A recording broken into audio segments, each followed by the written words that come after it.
नमस्कार दोस्तों, स्वागत है आप सभी का एक बार फिर से आपके अपने YouTube channel RPN1 study point पर।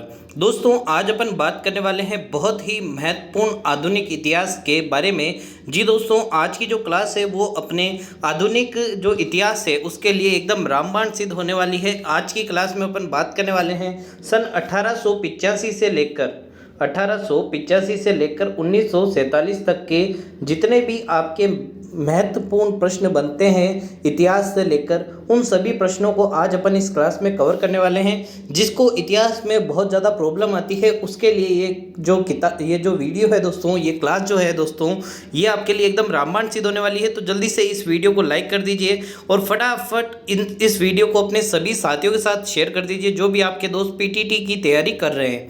जो दोस्तों, ये जो क्लास है ना ये आपके सिर्फ पीटीटी में ही काम नहीं आएगी, अपितु आगामी जब भी आप कोई प्रतियोगी परीक्षाओं में भाग लेंगे तब आप देखेंगे कि इस क्लास से आपको बहुत ज़्यादा फायदा मिलने वाला है। तो इस वीडियो को आपको शुरू से एंड तक देखना है। चाहे आपका इतिहास पढ़ा हुआ है तो आपका रिवीजन हो जाएगा, और यदि आपने इंडियन हिस्ट्री को बिल्कुल भी नहीं पढ़ा है तो भी दोस्तों इस वीडियो में आपको बहुत कुछ सीखने को मिलने वाला है। तो जल्दी से शुरू करते हैं दोस्तों। इस क्लास में अपन क्या क्या बात करेंगे दोस्तों, तो सन 1885 से लेकर सन 1947 तक जितने आपके भारतीय स्वतंत्रता आंदोलन की जो घटनाएं हुई है उनको अपन इसमें देखने वाले हैं, इस वीडियो में कवर करने वाले हैं। ठीक है, बहुत ही इंपॉर्टेंट है दोस्तों। आधुनिक इतिहास से आपको कम से कम 2 से 3 प्रश्न देखने को जरूर मिलेंगे, और ये क्लास आपके श्योर रूप से पीटीटी के लिए ही नहीं अपितु आगामी कई परीक्षाओं में आपके लिए एकदम लाभदायक सिद्ध होने वाली है। चलिए, सबसे पहले अपन बात करते हैं दोस्तों 1885 के बारे में। जी दोस्तों, ये जो है ना अपन एमसीक्यू रूप में, मतलब प्रश्न के रूप में नहीं ले रहे हैं, अपन इनको वन लाइनर के रूप में ले रहे हैं जिससे कम समय में ज़्यादा अपन को सीखने को मिले। ठीक है, चलिए सबसे पहला अपन 1885 को ही अपन शुरू करते हैं। 1885 बहुत ही इंपॉर्टेंट साल था, क्योंकि दोस्तों इसमें आपको एक ही बात इंपॉर्टेंट याद रखनी है। हालांकि 2 चीज़ें इसमें लिखी हुई है, 2 पॉइंट, लेकिन आपको जो सबसे इंपॉर्टेंट चीज़ याद रखनी है दोस्तों वो है 1885 में भारतीय राष्ट्रीय कांग्रेस का गठन किया जाता है, और वो गठन कहाँ होता है, आपके मुंबई को होता है।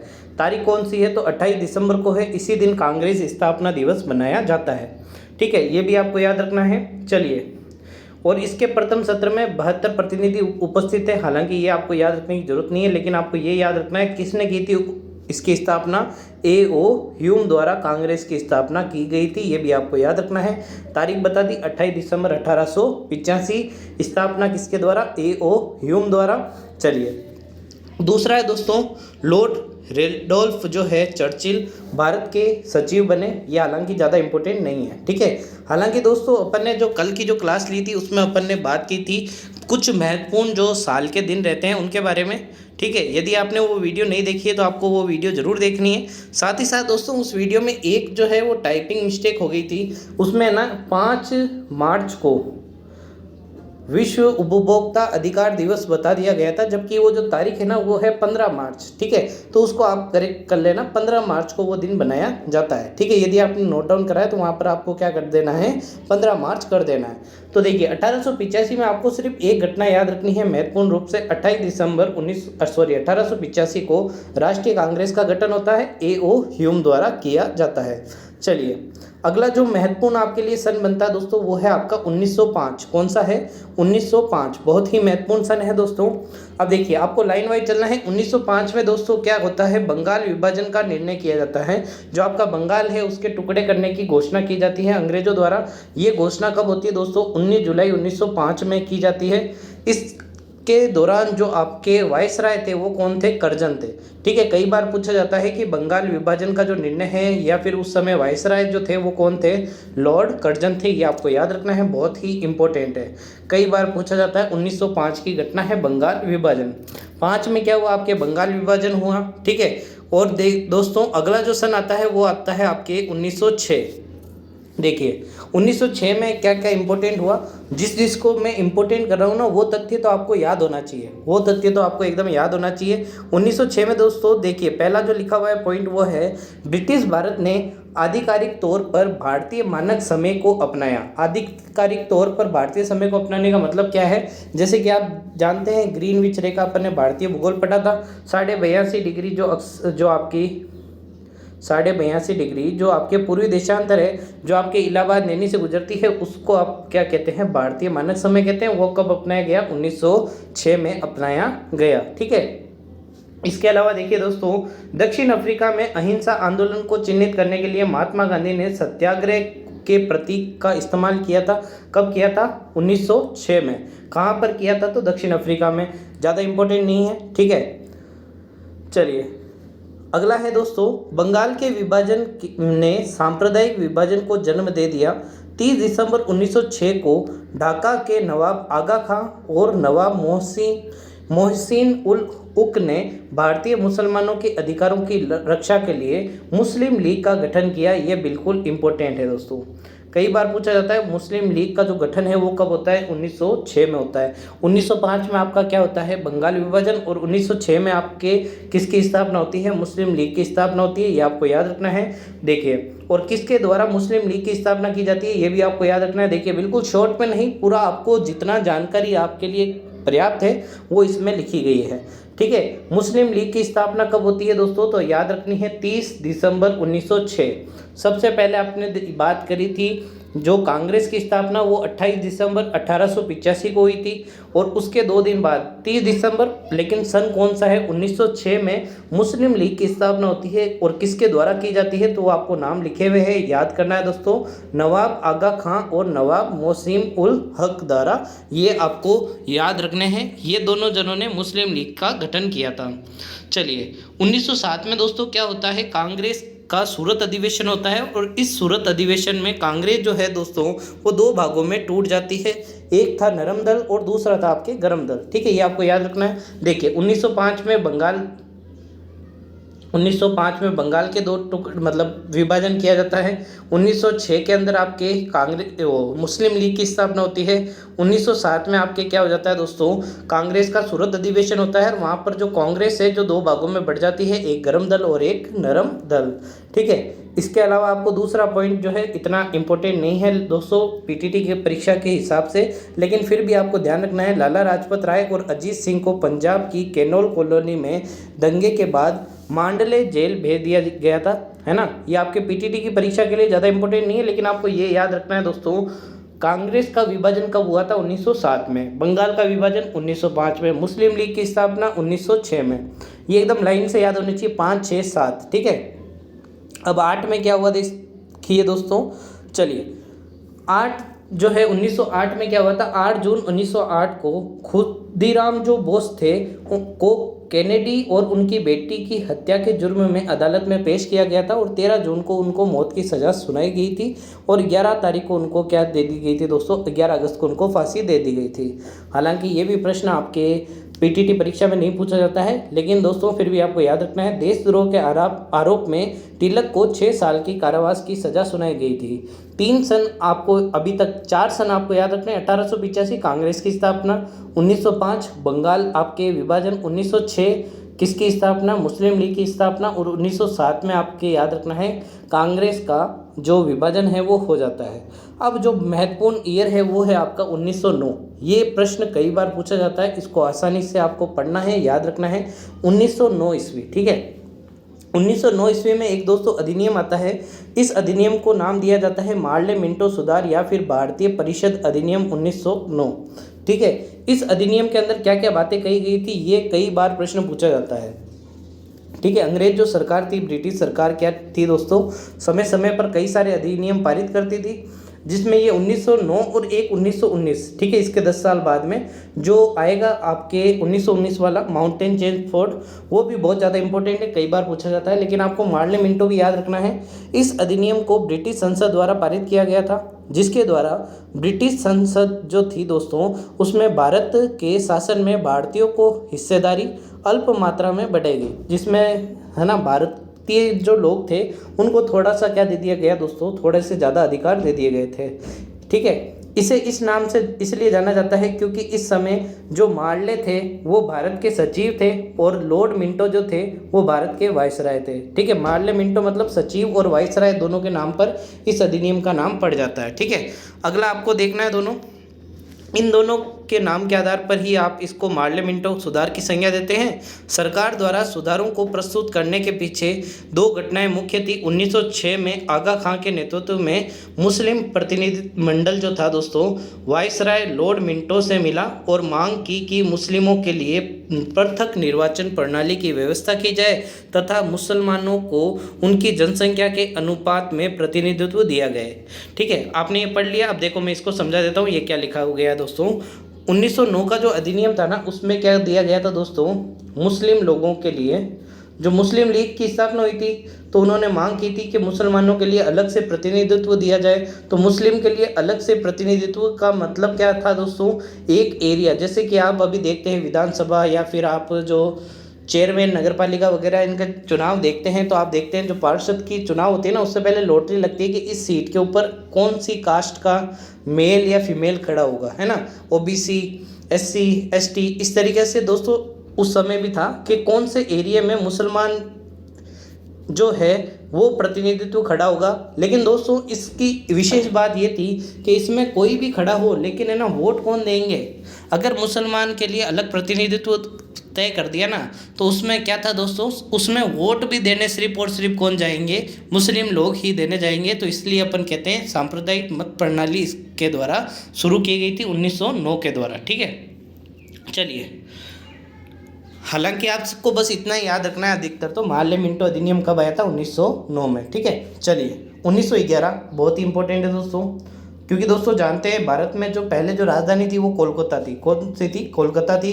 लेकिन 1911 में एक दिल्ली दरबार लगता है। ठीक है, उस दिल्ली दरबार में कहा जाता है कि भारत की जो राजधानी है वो आपके कहाँ पर ट्रांसफ़र कर दी जाएगी, कलकत्ता से दिल्ली ट्रांसफ़र कर दी जाएगी। इसमें एक बात आपको और याद रखनी है, बंगाल विभाजन को भी क्या कर दिया गया था दोस्तों, ख़त्म कर दिया गया था 1911 के अंदर। ठीक है, जो बंगाल विभाजन जो आपके 1905 में पारित किया गया था उसको भी क्या कर दिया गया था दोस्तों, रद्द कर दिया गया था। चलिए अगला सन है दोस्तों 1912। 1912 में दोस्तों क्या याद रखना है आपको, दिल्ली के चांदनी चौक में लॉर्ड हार्डिंग पर रास बिहारी बोस और साचिंद्र सान्याल ने बम फेंका था। कई बार पूछा जाता है दोस्तों कि लॉर्ड हार्डिंग जो था उसके ऊपर बम किसने फेंका था, तो दोस्तों दो नाम आपको याद रखने हैं, रास बिहारी बोस और साचिंद्र सान्याल। ठीक है, इन्होंने क्या फेंका था दोस्तों, चांदनी चौक में इनके ऊपर बम फेंका था, ये आपको याद रखना है।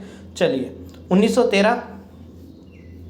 1913 में आपको याद रखना है दोस्तों, ब्रिटिश शासन को ख़त्म करने के लिए भारत में विद्रोह का आयोजन करने के लिए सेंट फ्रांसिस्को में गदर पार्टी का गठन किया गया। ठीक है, ये आपको याद रखना है। कई बार ये प्रश्न पूछा जाता है कि गदर पार्टी का जो गठन है वो कहाँ होता है, ऑप्शन देते हैं मुंबई, कोलकाता, हैदराबाद या फिर सेंट फ्रांसिस्को। तो अपन कंफ्यूज रहते हैं, जबकि आपको याद रखना है गदर पार्टी जो है उसका जो गठन है वो कहाँ होता है, आपके सेंट फ्रांसिस्को में होता है। कब होता है, 1913 ईस्वी में होता है।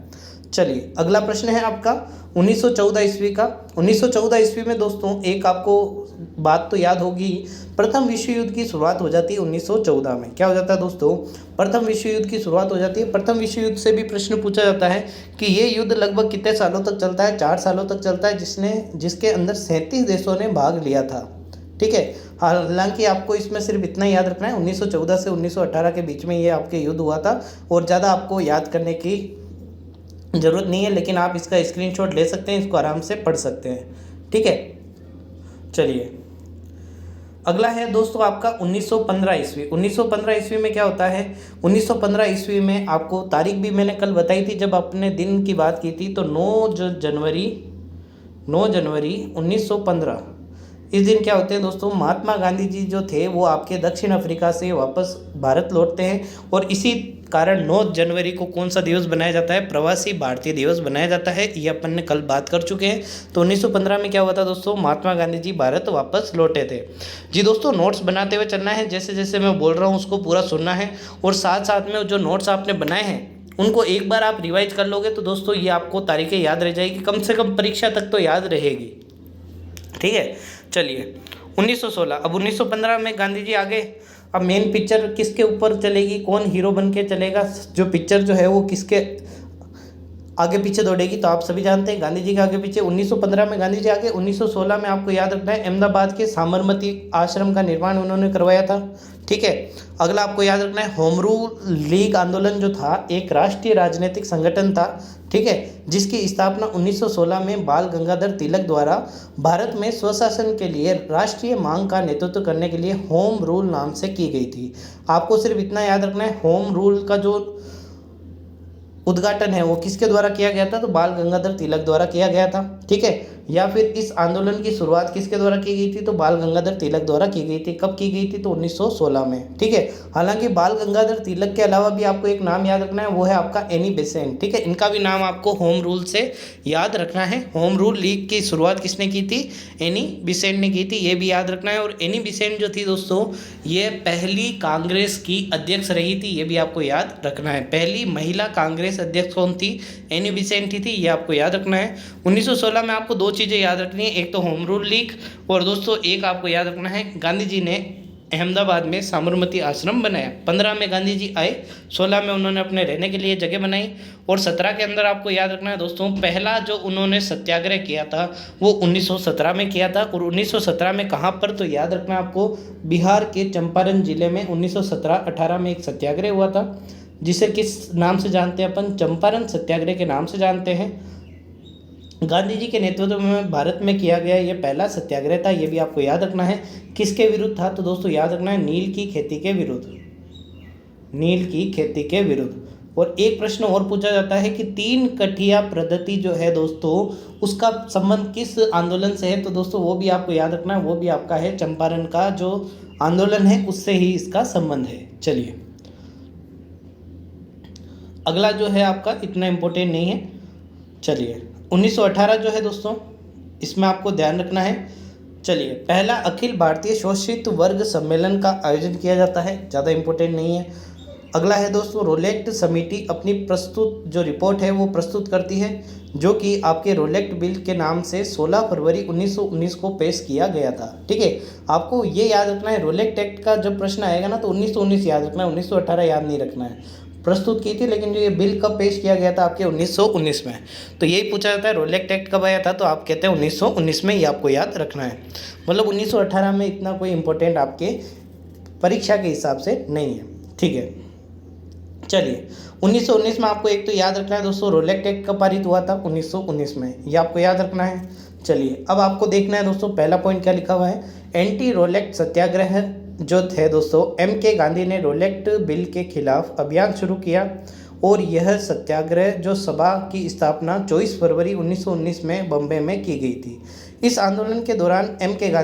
गांधी का जो है वो महात्मा जो गांधी है उनके बारे में ही है, ने प्रसिद्ध उदाहरण दिया, यह मेरा दृढ़ विश्वास है कि हम केवल पीड़ितों के माध्यम से मुक्ति प्राप्त करेंगे, अंग्रेज से हम सुधार नहीं किए जाने वाले सुधारों के द्वारा हम क्रूरता और हम आत्मबल का उपयोग करेंगे। हालांकि आपको इतना याद रखने की जरूरत नहीं है। ठीक है, ये सिर्फ इतना याद रखना है आपको, एक तो 1919 में क्या आया था दोस्तों, रोलेक्ट एक्ट आया था, और दूसरी चीज़ आपको बहुत महत्वपूर्ण याद रखनी है, वो है आपका जलियांवाला बाग हत्याकांड। ठीक है, 13 अप्रैल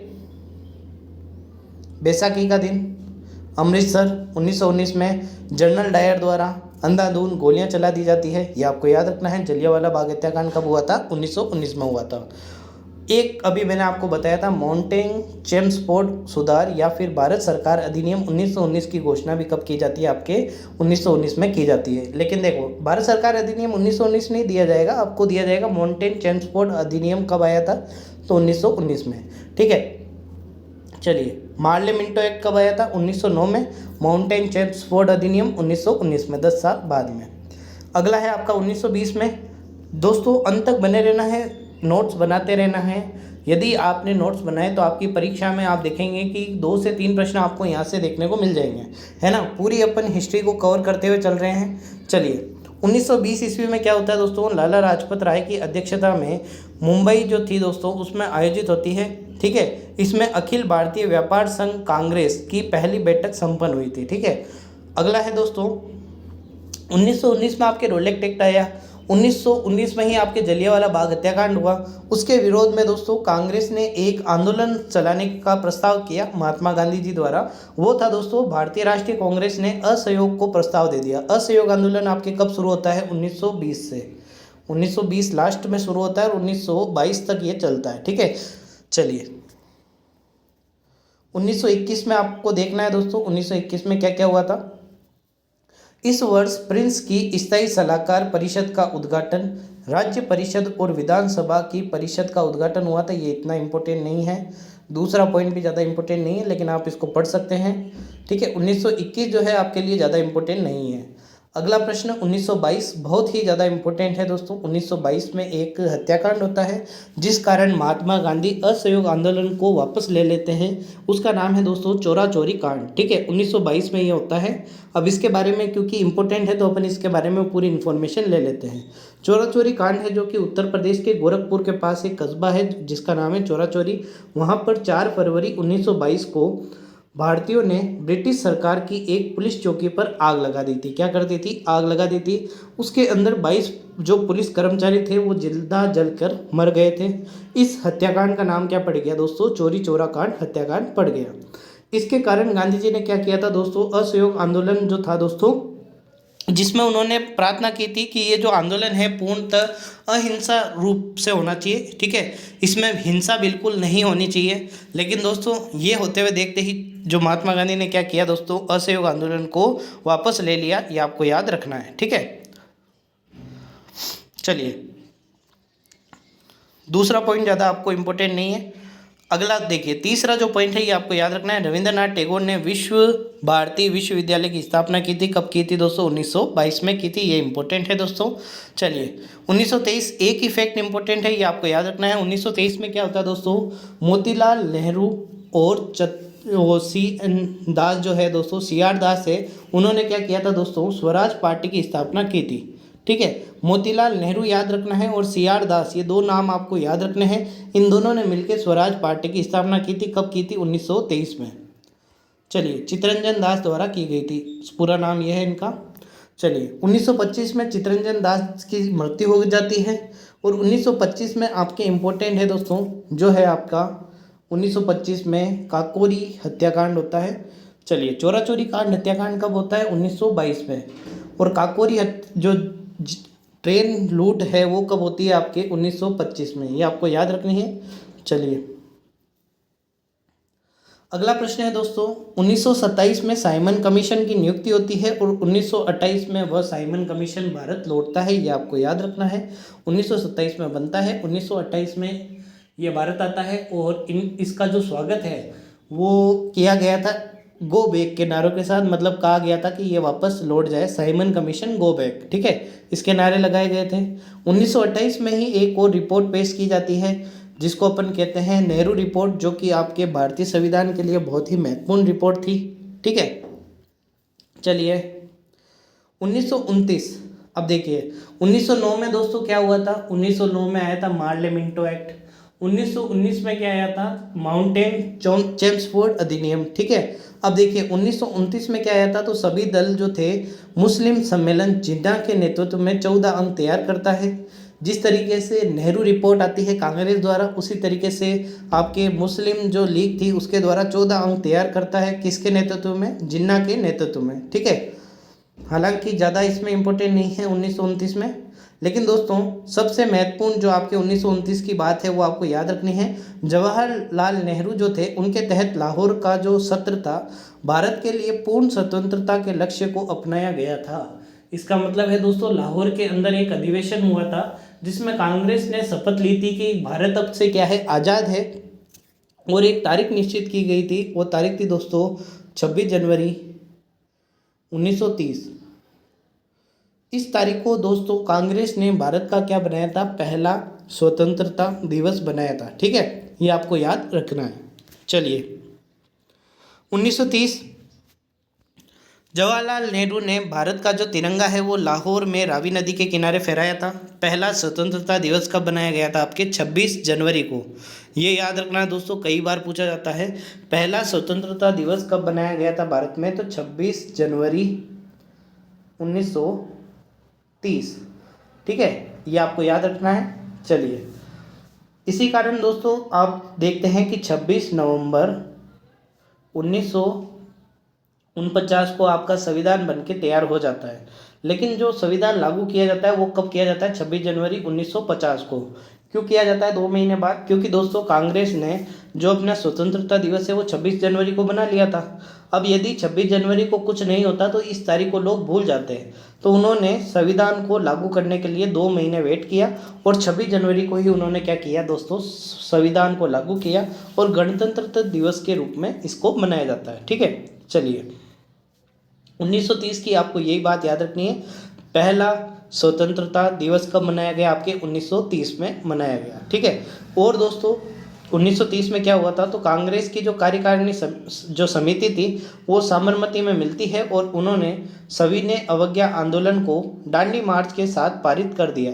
दांडी मार्च जो है वो दोस्तों वो कब शुरू होता है? आपके 1930 में शुरू होता है। चलिए, महात्मा गांधी दांडी मार्च के साथ सविनय अवज्ञा के आंदोलन की शुरुआत करते हैं, लगभग 240 मील। ठीक है, ये इसकी दूरी रहती है, ये भी आपको याद रखनी है। चलिए, और लगभग 24 दिन का सफ़र था, ये भी आपको याद रखना है। चलिए, दांडी मार्च आपको याद रखना है 1930 में, और पहला स्वतंत्रता आंदोलन, 2 चीज़ें आपको याद रखनी है। अगला आपको हेडिंग डालनी है 1931। 1931 में क्या होता है दोस्तों, गांधी इरविन के बीच में समझौता होता है, क्योंकि आपने देखा कि दांडी मार्च होता है, सविनय अवज्ञा आंदोलन होता है, तो जो अंग्रेज था अफसर उस समय इरविन, उसने क्या किया दोस्तों, सविनय अवज्ञा आंदोलन को रोकने के लिए एक समझौता किया गांधी जी के साथ। उस समझौते का नाम आपको याद रखना है, गांधी इरविन समझौता। कब होता है? 1931 में। साथ ही साथ दोस्तों गांधी जी को उन्होंने मांग की कि आप क्या करो, गोलमेज सम्मेलन में जाओ। किस में जाओ? गोलमेज सम्मेलन में जाओ। गोलमेज सम्मेलन कितने होते हैं? तो कुल 3 सम्मेलन होते हैं। गोलमेज सम्मेलन कुल कितने हुए हैं? आपको 3 सम्मेलन हुए हैं, ये आपको याद रखना है, जिसमें जो महात्मा गांधी है वो सिर्फ कौन से सम्मेलन में जाते हैं? दूसरे सम्मेलन में जाते हैं। एकमात्र ऐसे व्यक्ति जो कि तीनों सम्मेलन में पहुंचते हैं उनका नाम था आपके डॉक्टर भीमराव अंबेडकर। चलिए, 1931 में ही दोस्तों भारत के जो शेर है भगत सिंह, सुखदेव, राजगुरु, इनको क्या कर दिया गया था दोस्तों? फांसी दे दी गई थी। चलिए, अगला है दोस्तों, देखिए द्वितीय राउंड टेबल कॉन्फ्रेंस या फिर दूसरा गोलमेज सम्मेलन, जिसके अंदर महात्मा गांधी जी पहुंचते हैं, आपको याद रखना है लंदन में वो पहुंचते हैं 1930 के अंदर। देखिए कैसे याद रखना है, 1930 के अंदर पहला हुआ, 1931 के अंदर दूसरा हुआ, 1932 अगले साल तीसरा होता है। पहला कब हुआ? 30 में, दूसरा कब हुआ? 31 में, तीसरा कब हुआ? 1932 में। ठीक है, चलिए, पहले के अंदर कांग्रेस नहीं जाती है, पूर्णतः बहिष्कार किया जाता है। 1931 के अंदर महात्मा गांधी पहुंचते हैं और 1932 के अंदर दोस्तों वापस कांग्रेस इसका बहिष्कार करती है। चलिए, अगला प्रश्न आपको जो याद रखना है दोस्तों वो आपको है 1932 का। ठीक है, 1932 में आपको जो पहला जो है वो इतना याद रखने की ज़रूरत नहीं है, पहला जो पॉइंट है इतना याद रखने की ज़रूरत नहीं है, इतना इंपॉर्टेंट नहीं है दोस्तों। ठीक है, दूसरा भी इतना इंपॉर्टेंट नहीं है, लेकिन आपका जो तीसरा पॉइंट है ना ये वेरी वेरी इंपॉर्टेंट है। अभी आपने देखा गांधी इरविन समझौता कब होता है? 1931 में, लेकिन पूना पैक्ट या फिर पूना समझौता कब होता है दोस्तों? 1932 में। कब होता है? 1932 में। किन किन 2 जनों के बीच में होता है? तो ये याद रखना आपको, गांधी जी और साथ में थे आपके doctor Bhimrao Ambedkar, doctor BR Ambedkar. ठीक है, ये आपको याद रखना है। इन दोनों के बीच में क्या होता है दोस्तों? पूना पैक्ट होता है, पूना समझौता होता है। कहाँ पर होता है? तो ये एक पूना के अंदर जेल है, उसका भी नाम आपको याद रखना है, यरवदा जेल। यरवदा जेल, इसमें क्या होता है दोस्तों? पूना पैक्ट होता है। किन 2 जनों के बीच में? महात्मा गांधी और डॉक्टर भीमराव अंबेडकर के बीच में। और एक अपन ने अभी देख ही लिया, तीसरा गोलमेज सम्मेलन कब होता है? पहला 1930, फिर 1931, फिर 1932। ठीक है, चलिए 1935 में दोस्तों भारत सरकार अधिनियम आता है, और ये जो अपना भारतीय जो आपका अभी वर्तमान में जो संविधान है दोस्तों वो लगभग अगर बात करें तो लगभग 60 से 70% तो इसके ऊपर ही आधारित है, ये आपको याद रखना है। चलिए, अगला है दोस्तों 1937 में, आपको याद रखना है 1935 के अनुसार भारत में क्या होते हैं? चुनाव होते हैं। इतना आपके इम्पोर्टेंट नहीं है, लेकिन दोस्तों आपको याद रखना है 1938, ये आपके लिए बहुत ही इम्पोर्टेंट है दोस्तों, कई बार पूछा जाता है। ठीक है, चलिए ध्यान से देखना है दोस्तों। भारतीय राष्ट्रीय कांग्रेस 19 से 22 फरवरी 1938 के दौरान हरिपुरा कांग्रेस सत्र की अध्यक्षता सुभाष चंद्र बोस ने की थी। ठीक है, सुभाष चंद्र बोस ने की थी, जिसमें आपको याद रखना है सरदार वल्लभ भाई पटेल के सम्मेलन के लिए हरिपुरा का चयन किया गया था। ठीक है, इसमें आपको सिर्फ इतना ही याद रखना है, हरिपुरा जो अधिवेशन है वो कब होता है आपके 1938 में होता है, ये आपको याद रखना है। ठीक है, चलिए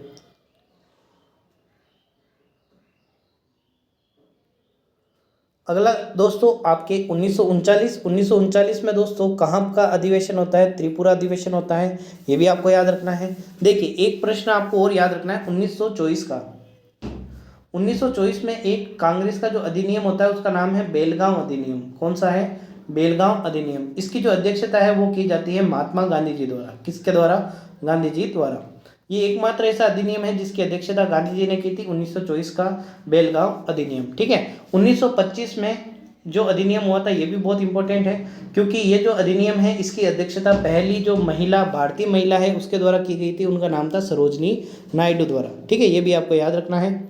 1939 में ही दोस्तों आपको याद रखना है कि सुभाष चंद्र बोस ने भारतीय राष्ट्रीय कांग्रेस के अध्यक्षता के पद से क्या दे दिया था दोस्तों? इस्तीफा दे दिया था। साथ ही साथ इसी समय द्वितीय विश्व युद्ध भी शामिल हो जाता है, ये भी आपको याद रखना है। ठीक है, ज़्यादा इसमें और इम्पोर्टेंट नहीं है। 1940 में दोस्तों ये इम्पोर्टेंट है, मुस्लिम लीग ने लाहौर सत्र में पाकिस्तान के संकल्प को प्रस्तुत किया था। देखिए पाकिस्तान की मांग सबसे पहले कब हुई थी? 1940 में हुई थी, ये आपको याद रखना है। ठीक है, चलिए 1940 में दोस्तों अंग्रेजों द्वारा एक प्रस्ताव लाया जाता है जो कि भारत की आज़ादी के लिए पहला जो कोशिश है वो की जाती है, जिसको अपन कहते हैं अगस्त ऑफर या फिर अगस्त प्रस्ताव। ठीक है, वो कौन लाता है? तो वायसराय लिन लिथगो द्वारा लाया जाता है, ये आपको याद रखना है। अगस्त 1940 में ये प्रस्ताव आया था जो कि बाद में क्या हो जाता है? असफल हो जाता है। चलिए कांग्रेस ने व्यक्तिगत सत्याग्रह आंदोलन की शुरुआत कर दी गई थी 1940 में। चलिए 1941 में दोस्तों क्या होता है? रविंद्रनाथ टैगोर की मृत्यु हो जाती है। सुभाष चंद्र बोस जो है भारत से जर्मनी को भाग निकले, अर्थात चले गए। ठीक है, ये आपको याद रखना है। 1941 में क्या होता है? सुभाष चंद्र जी बोस जो है उनके लिए ऐसे भाग गए शब्दों का प्रयोग अच्छा नहीं लगता है दोस्तों। ठीक है, तो वो क्या है? सुभाष चंद्र बोस जो है भारत से जर्मनी चले गए, ये आपको याद रखना है, क्योंकि एक बहुत ही बड़े अपने स्वतंत्रता सेनानी थे, उनके लिए अपन ऐसे शब्दों का प्रयोग करें तो अच्छा नहीं लगता है। ठीक है, टाइपिंग मिस्टेक है, इसको आपको सही रखना है। ठीक है, चलिए 1942 आपके लिए बहुत ही ज़्यादा महत्वपूर्ण रहने वाला है दोस्तों, क्योंकि 1942 में आपके क्रिप्स मिशन भारत आता है। ठीक है, इसमें आपको याद रखना है ये भी बाद में क्या हो जाता है? असफल हो जाता है। ठीक है, 1942 में ही एक दोस्तों नहीं लिखा है यहाँ पे, 1942 में बहुत ही महत्वपूर्ण घटना होती है जिसको कहते हैं भारत छोड़ो आंदोलन। भारत छोड़ो आंदोलन। और ये जो आंदोलन था ना दोस्तों, इस आंदोलन में ही महात्मा गांधी जी द्वारा करो या फिर मरो का नारा दिया गया था, ये आपको याद रखना है। ठीक है, भारत छोड़ो आंदोलन 1942। 1943 में दोस्तों देखिए इतना इम्पोर्टेंट नहीं है आपकी परीक्षा के लिए, लेकिन आपको क्या करना है? इसका स्क्रीनशॉट ले लेना है। ठीक है, आपको दिख रहा होगा चार पॉइंट आपके सामने हैं, इसका स्क्रीनशॉट ले लीजिए। ठीक है, परीक्षा की दृष्टि, आपकी पीटीटी परीक्षा के लिए दृष्टि से इम्पोर्टेंट नहीं है, लेकिन आगामी जो परीक्षा है उनके लिए इम्पोर्टेंट हो सकता है। चलिए 1944 भी आपके लिए ज़्यादा इम्पोर्टेंट नहीं है। अगला दोस्तों अब 1946 जो है ये आपके लिए बहुत ही ज़्यादा इम्पोर्टेंट है दोस्तों। देखिए इसमें जो पहला पॉइंट है वो है ब्रिटिश और भारतीय वायुसेना इकाइयों की रॉयल एयरफोर्स ने ब्रिटिश शासन के खिलाफ विद्रोह कर दिया गया था। जो भारतीय वायुसेना की इकाई जो थी ना दोस्तों, उसने ब्रिटिश शासन के विरोध क्या कर दिया था दोस्तों?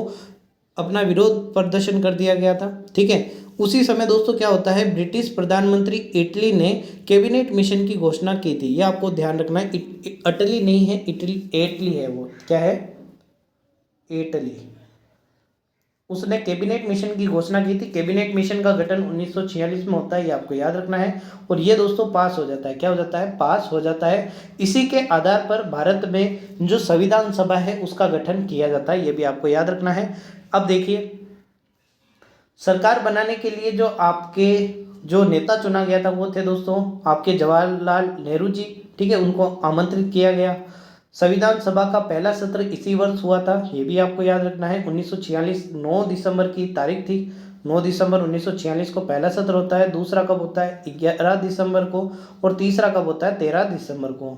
ठीक है, 9 दिसंबर को जो अध्यक्ष चुने जाते हैं वो सबसे बुजुर्ग व्यक्ति होते हैं, उनका नाम है आपके सचिदानंद सिन्हा। 11 दिसंबर को जो अध्यक्ष चुने जाते हैं वो आपके स्थायी अध्यक्ष होते हैं, उनका नाम होता है आपके डॉक्टर राजेंद्र प्रसाद। और 13 तारीख को दोस्तों आपको याद रखना है कौन सा प्रस्ताव पारित किया जाता है, आपके प्रस्तावना पारित की जाती है, प्रस्तावना है ना, इसको पारित किया जाता है, ये आपको याद रखना है। किसके द्वारा, तो जवाहरलाल नेहरू द्वारा प्रस्तावना को संविधान सभा के सामने रखा गया था, ये भी आपको याद रखना है। ठीक है, चलिए भारत के लिए जो पहली बार संविधान सभा मिली थी ये भी आपको याद रखना है 1947 में। देखिए 1947 में जो एटली जो थे दोस्तों, उन्होंने ब्रिटिश सरकार जो थी 1948 में जून का जो महीना है ना, उसमें बताया गया कि वो भारत को छोड़ देगी। लॉर्ड माउंटबेटन ने क्या किया था दोस्तों, भारत के गवर्नर जनरल के रूप में शपथ ली थी। ये क्या है दोस्तों, एक ऐसे आपके लॉर्ड माउंटबेटन, आपसे पूछा जाता है कि भारत जब आज़ाद हुआ था तब भारत के वायसराय कौन थे, तो लॉर्ड माउंटबेटन थे, ये भी आपको याद रखना है दोस्तों। ठीक है, चलिए भारत के विभाजन के लिए कौन सी घोषणा आती है, तो माउंटबेटन योजना आती है, क्योंकि उस समय जो अपने वायसराय थे वो कौन थे, माउंटबेटन थे। भारतीय स्वतंत्रता जो अधिनियम है वो जब इंग्लैंड की जो संसद है जिसको अपन कहते हैं हाउस ऑफ कॉमन्स, उसमें कब पेश हुआ था, तो 18 जुलाई 1947। आपको ज़्यादा याद रखने की जरूरत नहीं है। लेकिन दोस्तों कश्मीर में भारत और पाकिस्तान प्रशासित कश्मीर बलों के बीच में युद्ध होता है, ये भी आपको याद रखना है, जिसमें कुछ हिस्सा पीओके द्वारा, पाकिस्तान द्वारा पीओके के रूप में भारत से ले लिया जाता है। ठीक है, जूनागढ़ जो है दोस्तों वो भारत में शामिल हो जाता है, जूनागढ़ के जो लोग हैं वो भारत में शामिल होना चाहते हैं। ठीक है, ऐसी 3 रियासतें थी जो भारत में शामिल नहीं होती। पहली एक आपको याद रखनी है जूनागढ़, एक याद रखनी है आपको हैदराबाद, ये कहते थे अपन भारत में नहीं जाएंगे, और एक थी दोस्तों आपके जम्मू कश्मीर। जम्मू कश्मीर आपके पर्यटन के आधार पर भारत से जुड़ जाती है और इनको एक विशेष राज्य का दर्जा मिलता है, तब ये भारत में आते हैं। हैदराबाद को पुलिस कार्यवाही द्वारा भारत में जोड़ा जाता है। ठीक है, और उस अभियान का जो नाम था वो था मिशन पोलो। क्या था दोस्तों, पोलो। पुलिस ने पोलो खेला किसके साथ में, हैदराबाद के साथ, और उसको भारत में इंक्लूड किया। और जूनागढ़ के जो लोग थे वो चाहते थे कि हम भारत में रहें, तो वहाँ के जो शासक थे उनके विरुद्ध क्या होता है, विद्रोह होता है, और जूनागढ़ किस में शामिल हो जाता है, आपके भारत में शामिल होता है। उसी समय एयर इंडिया ने पहली बार अंतर्राष्ट्रीय उड़ान भरी थी, ये भी आपको याद रखना है। और 1947 में ही भारत आज़ाद होता है, और भारत के जो पहले प्रधानमंत्री बनते हैं वो कौन बनते हैं दोस्तों, जवाहरलाल नेहरू बनते हैं, ये भी आपको याद रखना है। चलिए औपनिवेशिक जो आपका शासन है उसका भी अंत यहाँ पर आपको देखने को मिलता है। तो दोस्तों अपन ने बात की 1885 से लेकर 1947 तक की। आपको क्या करना है, इसके नोट्स यदि आपने बनाए हैं तो बहुत अच्छी बात है, नहीं बनाए हैं तो दोस्तों इस वीडियो को वापस आपको देखना है, लगभग 1.5 गुना स्पीड में इसको आपको वापस देखना है और वापस सुनना है। एक बार परीक्षा से पहले इसको वापस सुन के जाना है। यदि आप इस वीडियो को एक बार रिपीट कर देते हैं तो दोस्तों फिक्स है आपके 2 से 3 प्रश्न जो कि आपके भारतीय इतिहास से आएंगे, जो आधुनिक इतिहास से आएंगे, 2 से 3 प्रश्न वो आपके सही हो जाएंगे। ठीक है, तो इस वीडियो को आपको बिल्कुल मिस नहीं करना है दोस्तों। वीडियो पसंद आया तो वीडियो को लाइक करें, कमेंट करके जरूर बताएं वीडियो कैसा लगा है। और यदि अभी तक आपने चैनल को सब्सक्राइब नहीं किया है तो चैनल को सब्सक्राइब करें, क्योंकि बहुत ही कम समय में अपन ने आज बहुत ज़्यादा ही पढ़ा है ना। एकदम कह सकते हैं गागर में सागर बनने वाली ये आपकी क्लास रहने वाली है। ठीक है दोस्तों, आज के लिए बस इतना ही, धन्यवाद।